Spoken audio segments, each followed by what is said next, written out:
Ստեղ լավ է գործընկերներ։ Որպեսզի ամփոփենք խափանման միջոց կալանքի դրության հետ կապված դատարանների ինչ որոշումներ ունենք եւ դրանք ինչ հետևանքներ պիտի առաջացնեն։ Շատ լավ։ Գործընկերներ, տեսեք, 2025 թվականի հունիսի 18-ին ես նաև դատավորներին անվանական կնշեմ, որ բոլոր դեպքերում ավելի հստակ արձանագրվի։ Երևան քաղաքի ընդհանրավարության քրեական դատարանի դատավոր Կարապետյանի կողմից բացառապես մեր ձևով կմասնակցենք Մայրաթոռի պաշտպանությանը հարցազրույցի համար կալանքը կիրառվում է Սամվել Կարապետյանի նկատմամբ 2 ամիս ժամկետով։ Դատարանը գտնում է, որ հիմքերի տեսանկյունից առկա է խոչընդոտելու ռիսկը, սա ինքնին աբսուրդ է արդեն, դրա մասին դժվար է խոսելը, բայց ինչևէ դատարանը գտել էր, որ իբրև առկա է խոչընդոտելու ռիսկ հարցազրույցի նկատմամբ, որը զննվել էր, գտնվում էր քննիչի չհրկիզվող պահարանում, մինչ օրս էլ ընդեղ է։ Այնուհետև գտել էր, որ իբրև կա թաքնվելու ռիսկ, այն պարագայում, որ Սամվել Կարապետյանը հենց ինքն էր ինքնակամ ներկայացել։ Նշված դատական ակտի դեմ ներկայացվել էր վերաքննիչ բողոք, Արմեն Դանիելյանը այն իհարկե մերժել էր եւ դրանից հետո դարձել է Վճռաբեկ դատարանի դատավոր։ Սա փաստերի քրոնոլոգիան էր։ Նշված որոշմանը հաջորդել է կրկին միջնորդության ներկայացում, որը ներկայացվեց օգոստոսի 11-ին, քննության առնվեց արդեն հակակոռուպցիոն դատարանում, քանի որ կար նոր մեղսագրված տնտեսական բնույթի մեղադրանք, եկեք իր անունը դնեմ տնտեսական բնույթի մեղադրանք համար 1։ Իրականում ուրիշ կերպ դնելն էլ ավելի անիմաստ, իհարկե սա էլ տենց մի մեծ բովանդակություն չունի իր մեջ, պարզապես ինչի եմ այդպես անվանում, քանի որ ունենք 0 առնչություն դրա հետ, թե մեղադրանքի, թե տվյալների տեսանկյունից։ Դատավոր Դավթյան Տիգրանը քննության առնելով նշված միջնորդությունը բավարարեց այն, 2 ամսով երկարաձգեց կալանքը, կրկին գտավ, որ առկա է իբրև խոչընդոտելու ռիսկ էլի չհրկիզվող պահարանում գտնվող տեսանյութի վերաբերյալ, գտավ, որ առկա է թաքնվելու ռիսկ, բայց միաժամանակ արձանագրեց, որ տնտեսական բնույթի մեղադրանք համար 1-ի տեսանկյունից չկա հիմնավոր կասկած։ Դե բնականաբար ինչպես պետք է լինի, օրվա քննչական կոմիտեն մշտապես, եթե արձանագրում է օրինակ, որ կա հարկեր, տուրքեր չվճարելու ենթադրյալ հանցակազմ, ուրեմն ինչ կա նաև փողերի լվացում, եթե կա փողերի լվացում, ուրեմն կա հափշտակություն։ Այն հայտնի անեկդոտի պես, եթե քառակուսի է, մեջը կլոր է, եթե կլոր է նարնջագույն է։ Իդեպ շատ էֆեկտիվ աշխատում է։ Ես մի հատ բոլոր դեպքերում զուտ այս կծիկը, որ բոլորի համար հասկանալի լինի։ Այդ որոշման դեմ ներկայացում է վերաքննիչ բողոք, վերաքննիչ դատարանը, դատավոր Մելիքսեթյանի նախագահությամբ, բայց ոչ Արմինե Մելիքսեթյանի, մերժում է 2 բողոքները։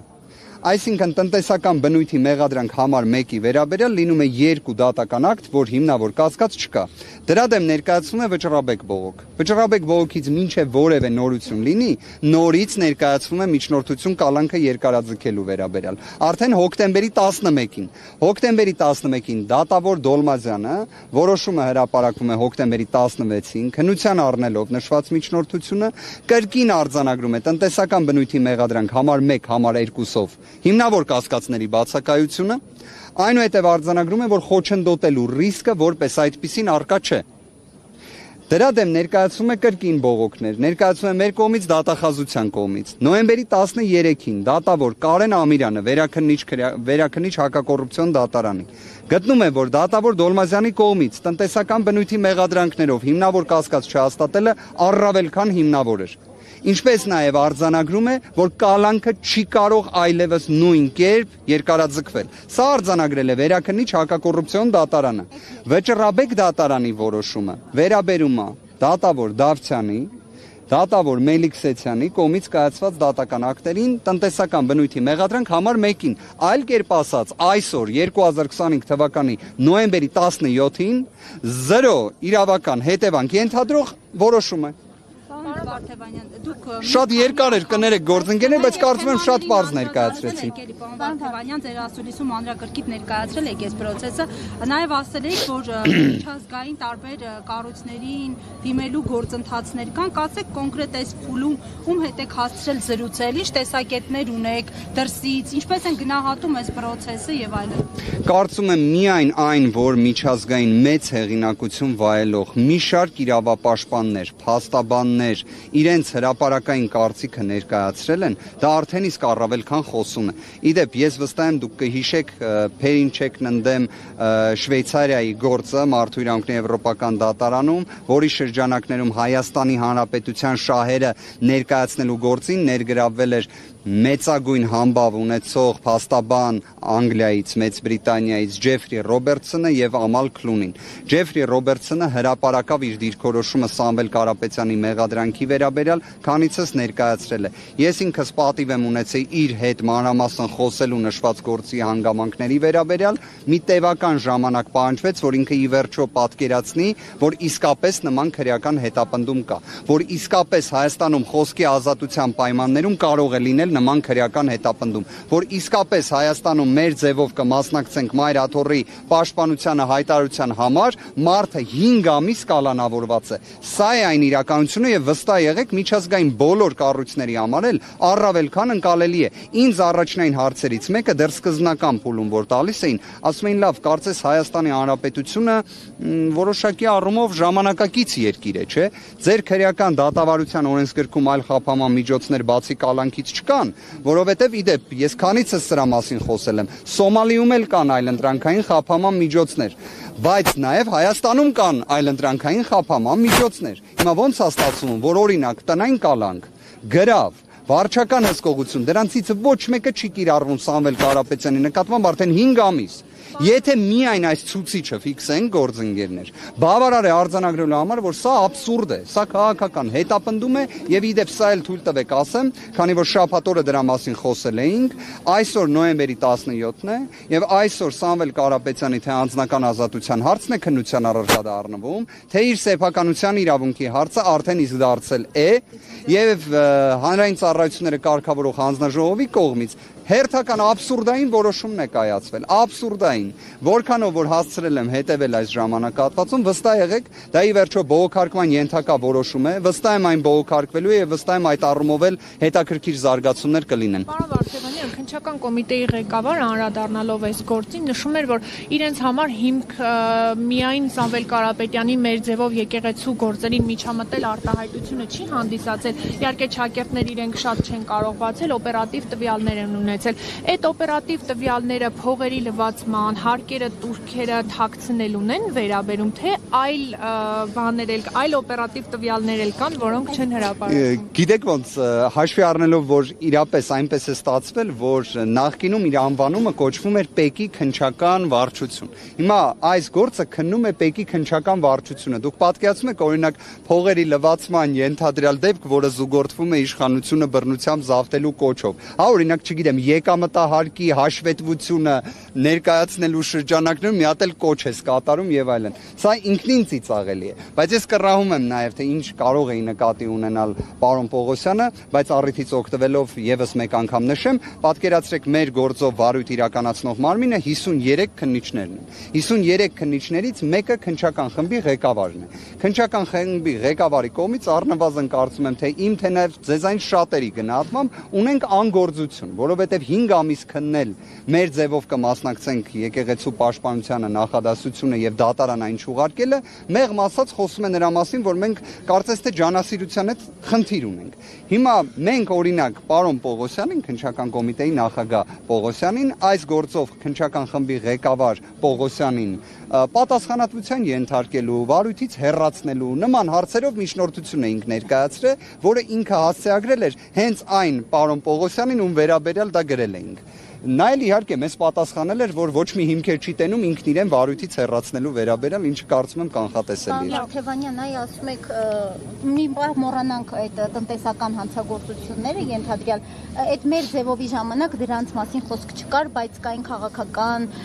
պրոցեսներ, իշխանություն եկեղեցի հակամարտություն, հնարավոր է որ օպերատիվ տվյալներ կան գործում, որոնք վերաբերում են Սամվել Կարապետյանի մասնակցությունը եկեղեցի իշխանություն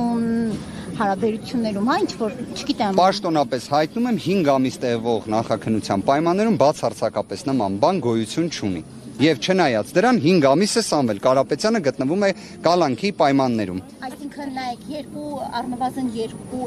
հիմա ավելի շատ գործեր կան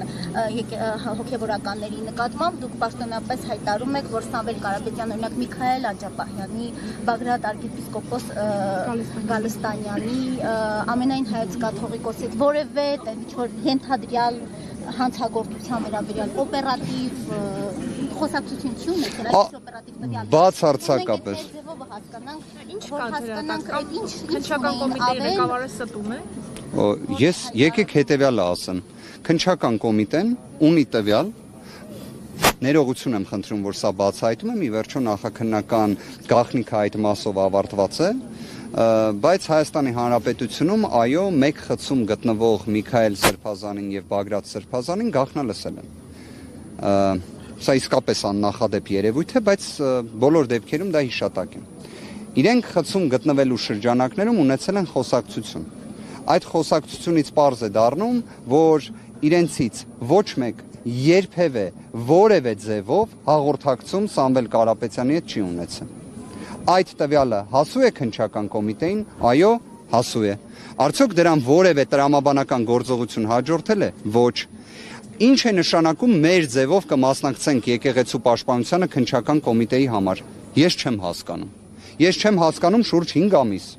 Ես չեմ հասկանում ինչ են այդ ամենում տեսնում դատավորները 5 ամիս։ Ես դա չեմ կարողանում հասկանալ։ Բայց միտեղ որ փորձում եմ ինչ որ մի հուշում գտնել, փորձում եմ միշտ Facebook-ով ընթերցել 2025 թվականի հունիսի 17-ի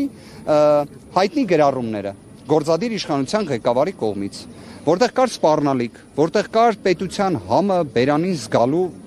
խոստում, որտեղ կար հաշվեհարդարի խոստում։ Հիմա միգուցե քննչական կոմիտեի նախագահ ուղղակի չի ուզում այդ ամենը ասի, դրա համար այլ հանգամանքներ է հիշատակում։ Ուղղակի այդ օպերատիվ տվյալներին, որոնք իրենք տիրապետում են, այդուհանդերձ պիտի դատարանում քննության առարկա դառնա։ Դուք դրանց պիտի տիրապետեք, դրանց դեմ հակապատասխան։ Ես ասում եմ, որ դրա վերաբերյալ հասկանալ իրականում քննչական կոմիտեի ղեկավարը բարձրաստիճան պաշտոնյան, երբ ասում են, որ օպերատիվ տվյալների են տիրապետել։ Հիմա եթե ոչ մի բան չկա, քննիչներ 53 հոգուց բաղկացած քննչական խումբը որևէ օպերատիվ տվյալ չի բացահայտել, չկան գործի նյութեր։ Ես եկեք հետևյալը առաջարկեմ, Սամվել Կարապետյանի վերաբերյալ օպերատիվ որևէ տվյալ առկա չէ։ Առաջին պաշտոնական դիրքորոշումս, երկրորդը եկեք նույնիսկ խնդրանք ներկայացնեմ։ Դիմեք քննչական կոմիտեի նախագահին հորդորով, որ նախաքննական գաղտնիքի սահմանափակումը թող վերացնի։ Թող ցուցում տա վարույթ իրականացնող մարմին քննիչ Սպարտակ Պողոսյանին, թող վերացնեն նախաքննական գաղտնիքը։ Մենք այսօր դատական նիստի սկզբում խնդրեցինք դատարանին, որ դատական նիստը անցկացվի դռնբացության կարգով։